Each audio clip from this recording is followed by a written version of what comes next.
Bienvenidos a Daniel y Apocalipsis.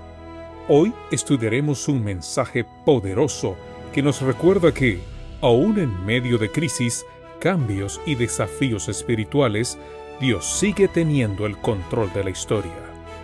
Estos libros proféticos no solo hablan del futuro, también hablan del presente, de la lucha entre la verdad y el error, de la fidelidad en tiempos difíciles y de la esperanza que encontramos en Cristo Jesús. Abramos nuestro corazón para escuchar la voz de Dios y permitir que su palabra fortalezca nuestra fe. Bienvenidos.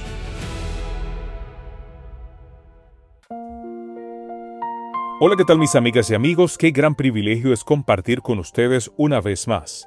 Daniel capítulo 4 versículo 30 nos dice: Habló el rey y dijo: ¿No es esta la gran Babilonia que yo edifiqué para casa real, con la fuerza de mi poder y para gloria de mi majestad? Esta gran Babilonia. El versículo se abre con la fórmula solemne de las declaraciones oficiales.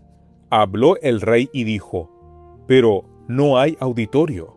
El monarca está paseando solo y se dirige a sí mismo. Lo que sale de su boca no es un discurso ante la corte, es lo que su corazón venía diciendo en silencio desde hacía 12 meses. Y además, una pregunta que no busca respuesta. La forma interrogativa da por sentado el asentimiento del universo entero, como si nadie pudiera contradecirlo. Y en apenas una línea se acumulan tres posesivos. Yo edifiqué, la fuerza de mi poder y la gloria de mi majestad. Autor, medio y finalidad, todo referido al mismo hombre. El nombre de Dios no aparece. Compárese con el sueño. Allí el árbol crecía y se hacía fuerte, sin que se dijera quién lo hacía crecer. Aquí, él se atribuye la acción entera. La diferencia entre recibir y producir es toda la distancia que separa la gratitud del orgullo. Conviene precisar el verbo edifiqué. Su pretensión de haber construido Babilonia no debe entenderse como referida a la fundación de la ciudad, que ocurrió poco después del diluvio, sino a la gran obra de reconstrucción que su padre había comenzado y que él completó. Poco quedaba en pie que no hubiera sido levantado en su tiempo: los palacios, los templos, las murallas y aún los barrios residenciales. La extensión de la ciudad se había más que duplicado con la incorporación de nuevas zonas a la antigua Babilonia, como suburbios a ambos lados del Éufrates. El dato importa porque el pecado no estuvo en exagerar los hechos, estuvo en olvidar de quién los había recibido. Quien estudia la historia babilónica antigua reconoce estas palabras de inmediato, porque las inscripciones del propio rey, preservadas entre el polvo y los escombros de las ruinas de Babilonia, hablan igual. Una de ellas proclama: Entonces edifiqué yo el palacio, la sede de mi realeza, el vínculo de la raza de los hombres, la morada del gozo y la alegría. Otra habla de la ciudad que él prefería y amaba, y del palacio como asombro del pueblo, vínculo de la tierra, resplandeciente morada de majestad. Las excavaciones han demostrado, aunque no en cada detalle, que tenía razones válidas para enorgullecerse de su maravillosa creación. Incluso confirmaron las afirmaciones que los escritores clásicos habían hecho sobre el tamaño de la antigua Babilonia y que se tenían por exageradas. Todo era cierto y aún así todo estaba mal. Durante un tiempo la impresión de la advertencia y del consejo del profeta fue fuerte sobre él. Pero el corazón, que no es transformado por la gracia de Dios, pierde pronto las impresiones del Espíritu Santo. La complacencia propia y la ambición no habían sido erradicadas de su corazón, y más adelante estos rasgos reaparecieron. A pesar de la instrucción que tan bondadosamente se le había dado y de las advertencias de su experiencia pasada, se dejó dominar otra vez por un espíritu de celos contra los reinos que habían de seguirle. Su gobierno, que hasta entonces había sido en gran medida justo y misericordioso, se volvió opresor, endureciendo su corazón. Usó para su propia glorificación los talentos que Dios le había dado, exaltándose por encima del Dios que le había concedido la vida y el poder. Durante meses, el juicio de Dios se demoró, Pero en lugar de ser llevado al arrepentimiento por esa paciencia, el rey se complació en su orgullo hasta perder la confianza en la interpretación del sueño y burlarse de sus antiguos temores. Allí está el secreto de la caída de Babilonia y el de la caída de tantos otros reinos desde que el mundo comenzó. En lugar de ser protectora de los hombres, se convirtió en opresora orgullosa y cruel. Las palabras con que la inspiración retrata la crueldad y la codicia de los gobernantes de Israel lo dicen todo. Coméis la grosura y os vestís con la lana, degolláis a la engordada. Pero no apacentáis a las ovejas, no fortalecisteis a las débiles, y ni curasteis a la enferma, ni vendasteis a la perniquebrada, ni volvisteis al redil a la descarriada, ni buscasteis a la perdida, sino que os habéis enseñoreado de ellas con dureza y con violencia. Cuando este hombre se glorificó a sí mismo y no dio alabanza a Dios, fue hecho un ejemplo delante del mundo de cómo mira Dios este espíritu de exaltación propia. No fue castigado para construir, sino para afirmar con su nombre lo que Dios había hecho posible. De ahí que el orgullo sea, en el fondo, un robo.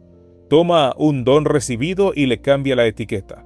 El talento sigue siendo el mismo, la obra sigue siendo la misma, y lo único que se altera es que a quién se le atribuye, pero esa alteración lo corrompe todo, porque pone a la criatura en el lugar del Creador. Y hay una ley espiritual implacable en este versículo. El corazón que no ha sido transformado, que no se sostiene con impresiones, emocionarse no es convertirse. Las convicciones que no se convierten en carácter se apagan solas, y lo que quedó dormido debajo vuelve a levantarse con más fuerza. La costumbre de ofrecer alabanza a los hombres es una práctica que produce grandes males. Uno alaba a otro, y así los hombres llegan a sentir que la gloria y la honra les pertenecen. Empiezan a sentir lo que sintió aquel rey mientras recorría los palacios de su reino. Cuida lo que dices de los demás y, sobre todo, cuida lo que aceptas que digan de ti. No confíes en tu propia sabiduría ni pongas tu brazo en la carne. Una y otra vez, la historia de este monarca ha sido puesta delante nuestro con este propósito: advertirnos. Que el Señor sea tu consejero y apóyate con todo tu peso en Cristo. Tan pronto como permitas que tu influencia aparte a otros del camino recto y angosto que el Señor trazó para su pueblo, cesará tu prosperidad, porque Dios ya no será tu guía. Y examina el efecto de tu grandeza sobre los que dependen de ti. La prueba no está en cuánto construiste, sino si en los débiles quedaron más protegidos o más pisoteados. Toda autoridad que deja de apacentar y empieza a esquilar ya inició su cuenta regresiva, sea un imperio, una empresa o un hogar. Un hombre solo en una terraza diciéndose a sí mismo lo que lleva un año pensando. Creía que nadie lo escuchaba, pero había un vigilante invisible que marcó su espíritu y registró sus palabras. Ese mismo testigo estaría siglos después en el concilio reunido para planear la muerte de Cristo. Como había escuchado la jactancia de ese rey y presenciado el banquete idólatra de su sucesor, y aquellos gobernantes bajo la impresión del Espíritu Santo no pudieron desechar la convicción de que estaban peleando contra Dios. Frente a este, yo edifiqué, está el Hijo, que siendo en forma de Dios no estimó al ser igual a Dios como cosa que aferrarse, sino que se despojó a sí mismo. Uno se coronó a sí mismo y perdió la razón. El otro se humilló y recibió el nombre sobre todo nombre. Elige hoy con qué frase quieres que Dios te encuentre paseando. Esto es mío, o todo lo recibí de ti. Señor, todo lo que tenemos vino de tus manos. La salud, las capacidades, las oportunidades, cada puerta que se abrió en el momento justo, nada de eso lo fabricamos nosotros. Perdona nuestra costumbre de firmar con nuestro nombre lo que tú hiciste posible.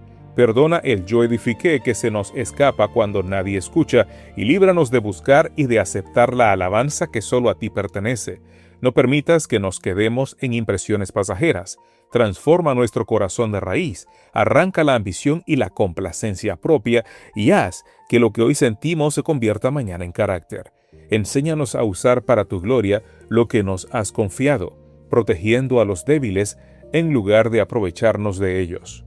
Jesús, tú te despojaste a ti mismo por nosotros. Danos tu humildad y sé tú nuestra única gloria. Amén.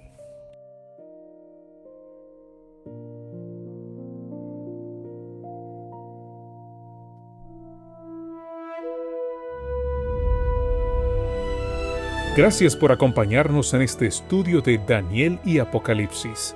Que el mensaje de hoy nos motive a permanecer firmes, confiar más en Dios y vivir con esperanza aún en medio de las pruebas.